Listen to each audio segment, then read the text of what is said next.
Hey guys, today I will be reviewing my experience with using the first gen Apple AirPods with my Google Pixel 3 XL or with Android in general, as the experience is comparable to any Android phone. Now I would like to clear things up as to why did I go with AirPods to begin with, considering that I have never owned any Apple devices before. Since the AirPods were released, I have been waiting for a comparable set of earphones to be released also for Android phones. And by comparable, I mean something really compact, something that I could keep in my jeans pocket without looking ridiculous. Also, with good stable Bluetooth connectivity, decent sound quality, and great battery life. However, it seems like I have slightly underestimated AirPods' feature set in a sense, thinking that all these features will easily be replicated by some other manufacturer, something which will be designed to play well with Android devices as well. However, until now I haven't come across to anything comparable to this, and let me tell you why. Prior to this, I have also reviewed Jaybird X3 headphones and mentioned that I am a big fan of these headphones and I have owned several generations of them. And I am a fan. But when it came the time to get into the truly wireless headphones game, the Jaybird runs that were Jaybird's first truly wireless earphones have disappointed me tremendously. I have tried them briefly, and from all the important for me factors, which are size, connectivity, battery life, and sound quality, they delivered only one feature from all, the sound quality, which is extremely important, of course, as that is the primary function to begin with. They are headphones after all.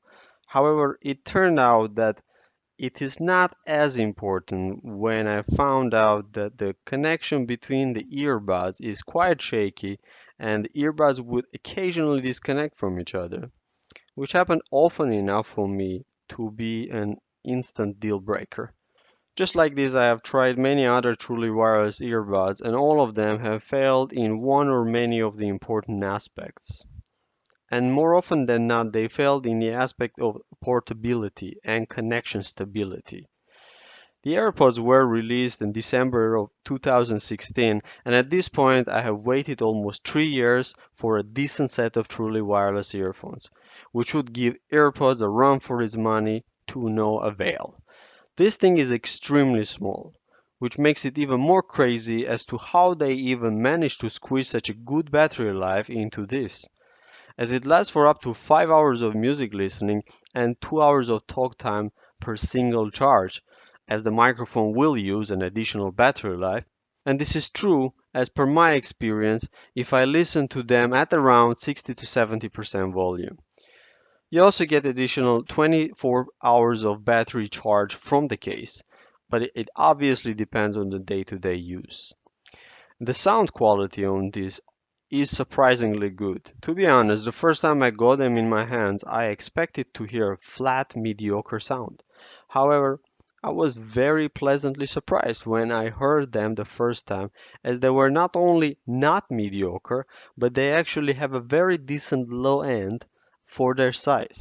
And again, I have no idea how this was achieved, but the fact is that they delivered on all the important for me factors: small size, strong connectivity, Bluetooth connectivity, battery life, and sound quality. Now, obviously, they have been designed with iPhones and the general Apple ecosystem in mind, making them function seamlessly with all the Apple products, starting from pairing to the general day to day usage. Or are they? Let's explore that today. When it comes to the connectivity with any device, the technology is the same for all, which is Bluetooth. Therefore, Apple AirPods will connect to any device which has Bluetooth, be that iPhone, Android, or Windows. It does have that W1 chip built into this, which will ensure a quick pairing with iPhone. However, that's pretty much what it's good for. This means that you will have to go through a normal Bluetooth pairing process, like it's done with any other Bluetooth devices, on all the other devices that are not running iOS, even on macOS, if you haven't paired them previously on an iPhone signed into the same iCloud account, that is. In which case, the AirPods will just appear in the Bluetooth menu of your Mac settings, which is nifty feature, I should admit. However, this is more to do with the Apple ecosystem than the AirPods themselves. So now, this out of the way, let's see which features work with Android, which kinda work, and which don't. Let's pair them with my Pixel 3 XL and see how complicated it is. As you can see, that was not complicated at all, and it probably took like 5 seconds more than it would have been on an iPhone. So I will consider this as a success.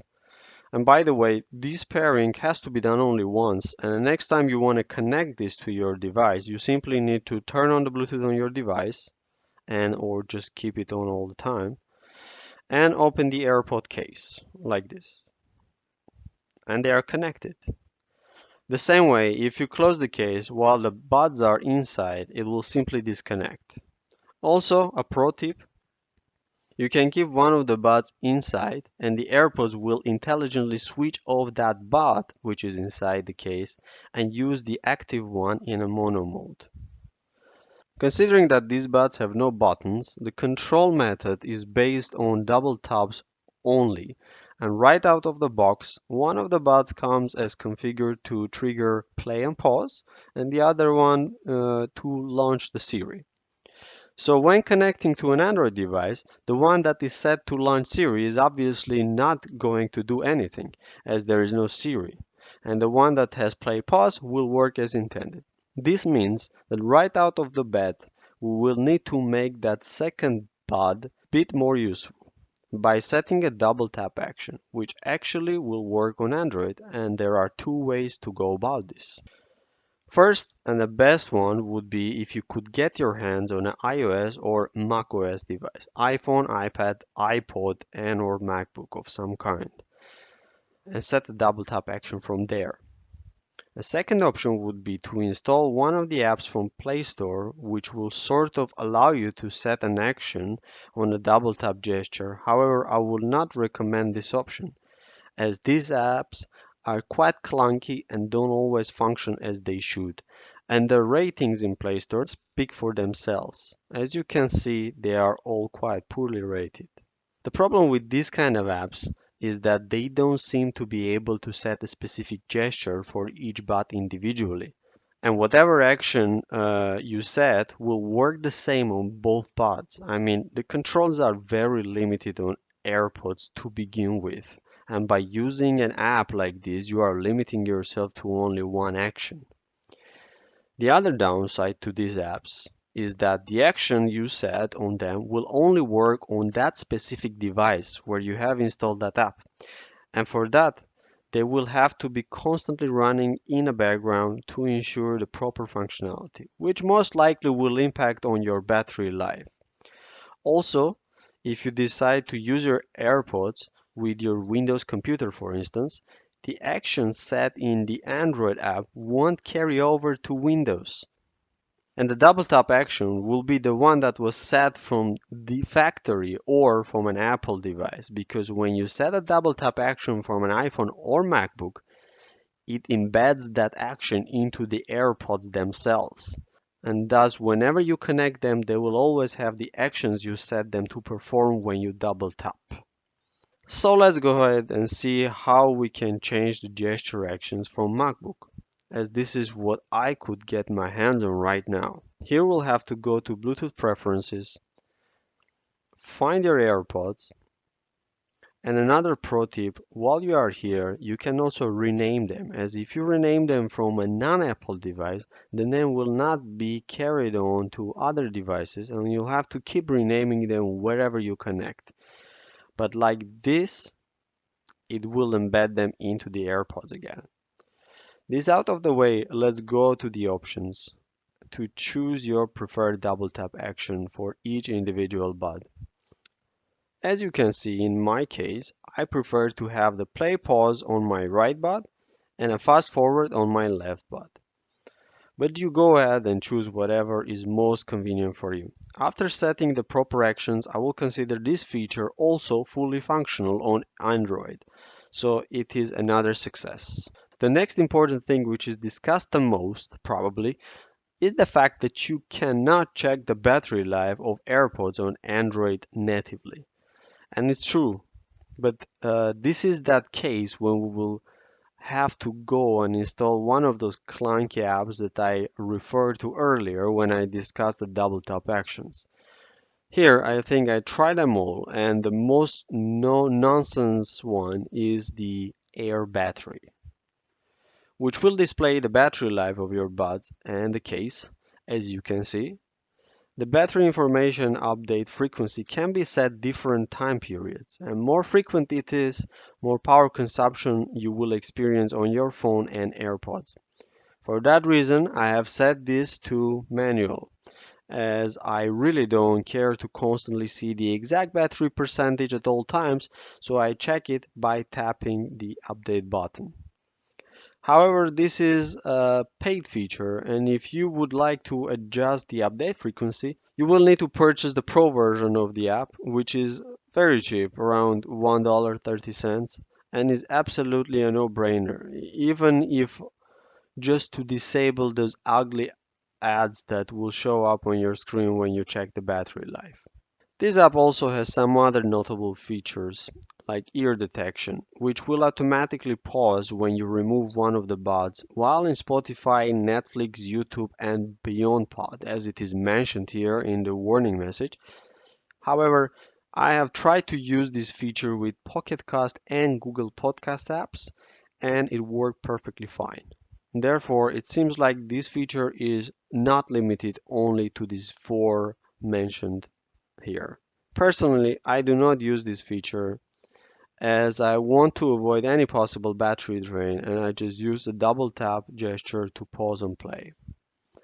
There are some other apps that will do the same job. However, most of them are just trying too hard to include features that don't work properly, which inevitably ruin the general experience.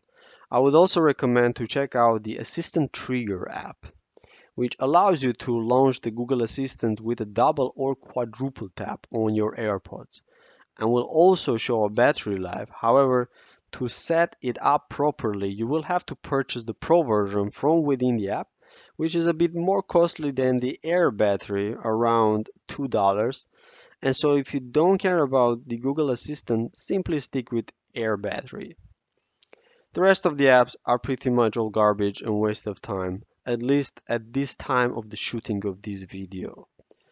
So this feature is definitely a workaround, and it kind of works, and it is good enough for me not to ruin the experience. The only somewhat relevant thing that I've found not to work with Android is the AirPods firmware updates. In fact, it doesn't even work on MacBooks, and you need an iOS device to do it, which is the most peculiar firmware update process I have ever seen. First, you can check the current version of the firmware, and for right now, the latest one is 6.3.2. And if you find that you have anything older than this one, you'll first need to get your hands on an iPhone, pair with it, make sure it is connected to a Wi-Fi. Also make sure both buds are in the case and the case is plugged to a charger. When all these steps are done, you simply put them near each other and wait for it to happen. Yes, it's that obscure. You won't see a progress bar or a notification. It will simply happen in the background. The only way you can tell is obviously by checking the firmware version. Before I leave you, I want to give you another pro tip in regards to AirPods on Android. I have observed that on some Android devices, you will experience an irregular volume levels, where in some apps, the volume will be either too low, despite the volume being maxed out, or too loud. In case you find that you have this issue on your phone, open your settings, make sure the developer options are enabled. If they are not and you don't know what it is, a quick Google search will show you how to enable developer options in Android settings. It's very easy. Then go into your developer options and search for absolute, and you will only get one result called disable absolute volume. If you tap on it, you can enable it, which will fix that issue. This is it, guys. This is all the knowledge I have managed to gather while using the AirPods on Android. I hope this helped you somehow, and if it did, go ahead and like this. And obviously share it with people that might need this too. But for now, have a great day and see you soon.